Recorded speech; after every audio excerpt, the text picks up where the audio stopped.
Hi, and welcome back to Skirt Squad. So this is just going to be me today, Therese. So today's video we are going to be talking about what is a relic.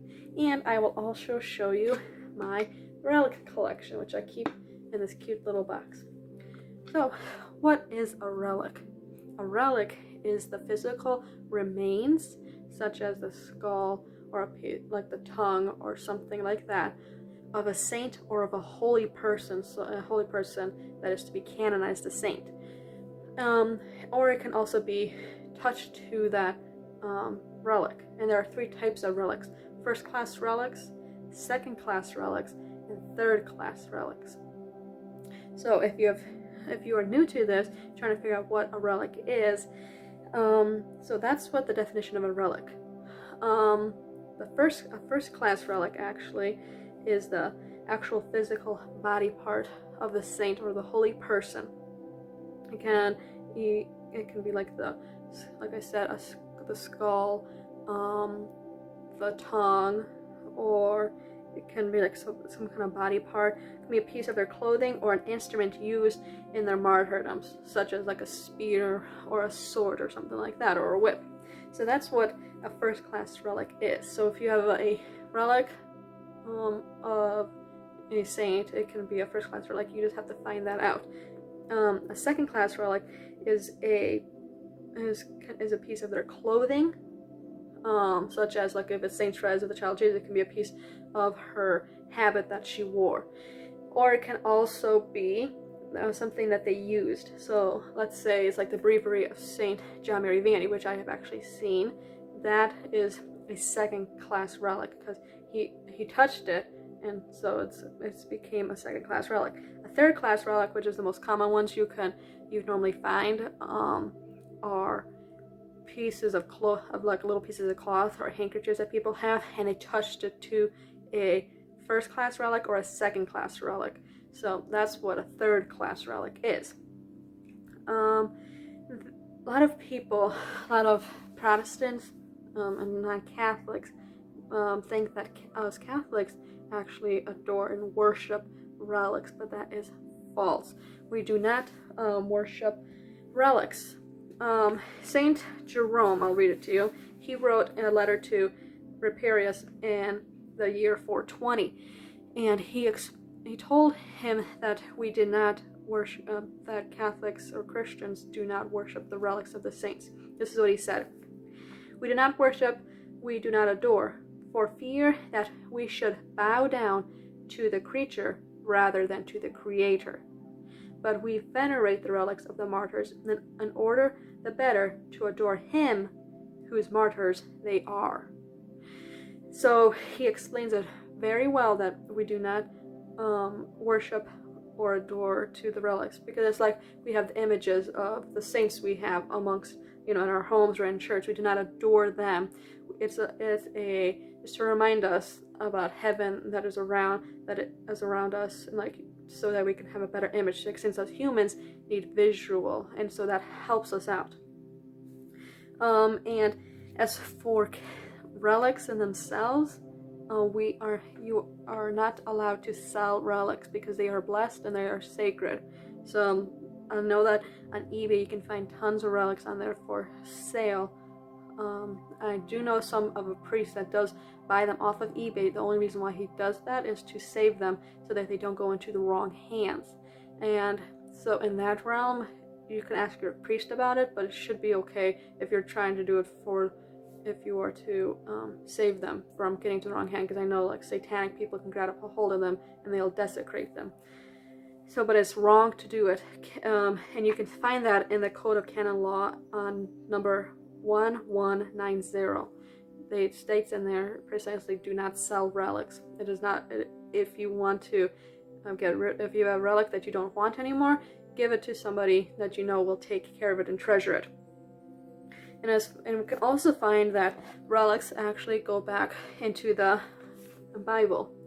So if we look into the Bible and go to the Acts chapter 19, verses 11 through 12, we read, "And God wrought by the hand of Paul more than common miracles, so that even there were brought from his body to the sick handkerchiefs and aprons, and the diseases departed from them, and the wicked spirits went out of them.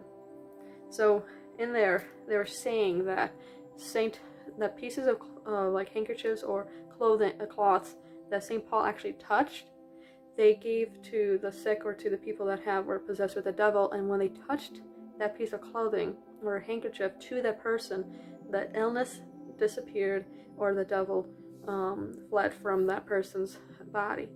So relics have been around for quite a long time. It's just the church has taken different precise steps to make sure that they are legit.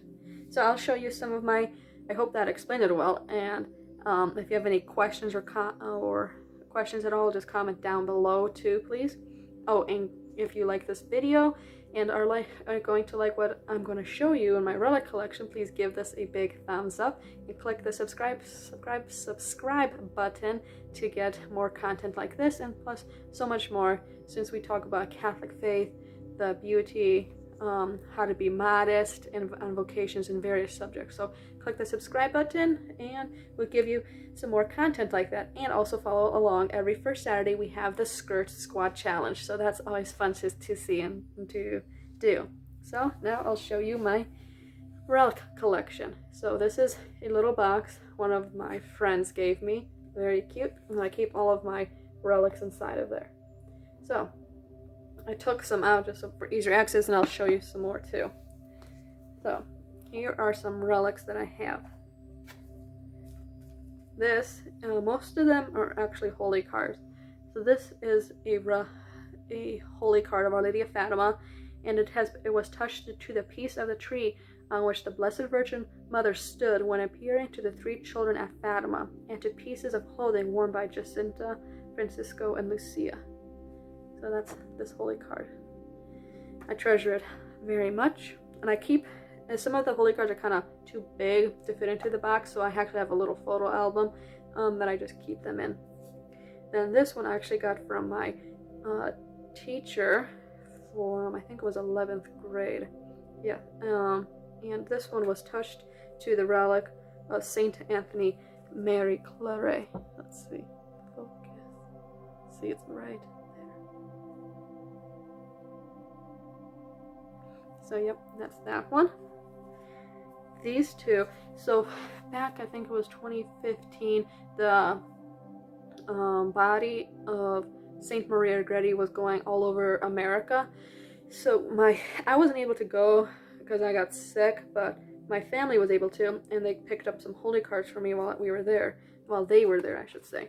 And so this one was touched to the relic of Saint Maria Goretti. And then this one was touched to the, well, it's not a relic, but it was touched to the letter handwritten by Alessandro Serenelli. So, because they actually are looking into his canonization, even though he was the one who murdered her. He repented and lived a holy life at the end, that, probably because of Maria Goretti's prayers, that he changed his life around, and they are looking into his canonization. So, and then here are, I just have images of first class relics. So this is like the skull of Saint Agnes. That's in Italy. And then here is a skull of, well, it's in like an Italian or something. I think it's Saint Teresa. Saint Teresa or Saint Catherine of Siena. If you know who it is, comment down below. But that's a first class relic. And then some other ones, let's see. I'll show you. So this one was touched to the Garden of Gethsemane stone.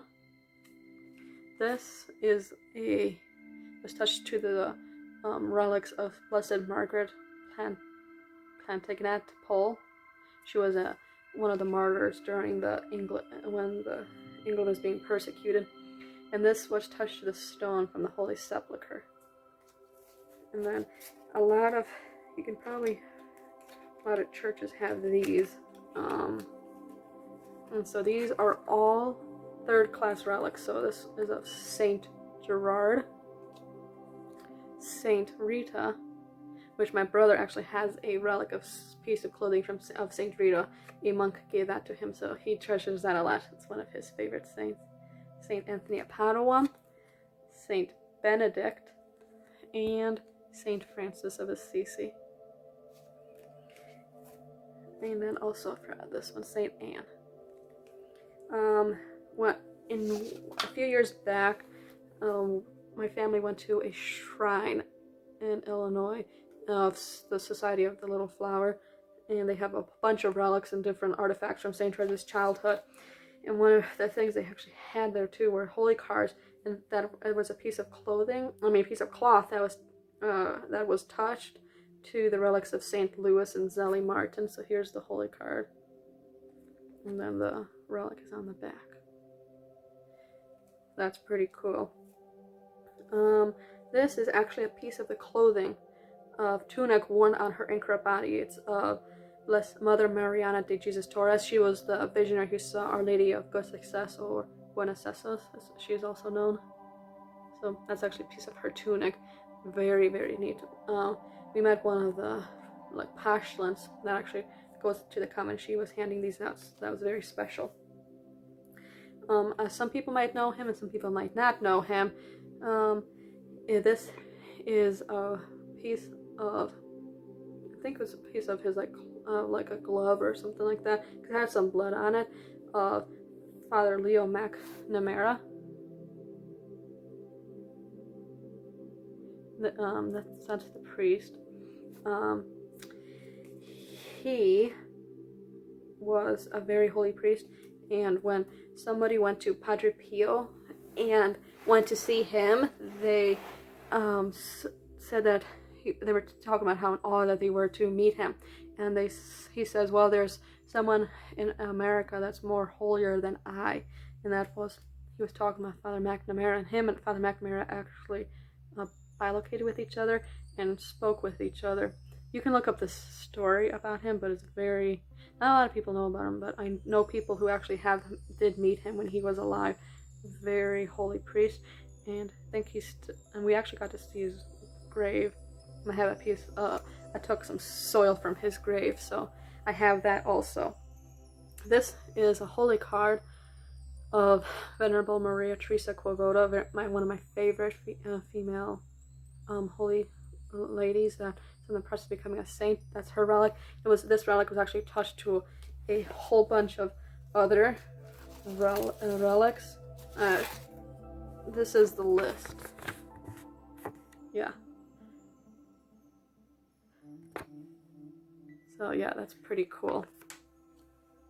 I have one of our friends, she actually gave us its holy oil from Saint Philomena. So in front of many saints, you can get a Saint Joseph's holy oil or Saint Jude's, and they burn candles or oil candle or something like that in front of the saint's statue, and then they save it, and then they hand them out because they actually work miracles. So this is the one of Saint Philomena. Let's see. These two I'm going to show you next. I actually just received. I got them from a parish. This is actually a piece of clothing of Saint Martin de Porres. So it's pretty cool. When I saw it, I couldn't I'll give it up. I also have a whole bunch of other relics. I can't find them at the moment. They're in one of my other albums in my bedroom. I just wanted to get this video done, so I didn't want to go and hunt them all down. But another one I do have is a piece of clothing that Our Lady of Garabandal kissed, and then I have a piece of soil from the grave of Little Rose Farron, another mystic and stigmatist. So I do have those. And then this is the other one that I just got. It's a piece of clothing of Saint Therese. So it comes on this like this necklace, and then here's the relic on the back. And then this last one I'm going to show you is one I treasure a lot. This is actually a scapular, and it was blessed by Father McNamara and by Father Padre Pio. So that really treasure that a lot. It's when the lady who gave it to me and my family, we were all surprised, and I actually did wear it for a while, but then I didn't want it to, I didn't want to burn it at the end like what you do with Scapular, so I just kept it. So yep, I hope you guys learned a lot in this video. Hope you guys liked my relic collection, and share down below what kind of relics you have. And I'm still continue trying to find and search and find any other ones that I come across. So yes, please give this a thumbs up. Please click the subscribe button and click the little notification bell too. And I hope you guys all have a blessed Holy Week or Easter, depending on when this video comes up. So yes, thank you. God bless, and see you next week. Bye.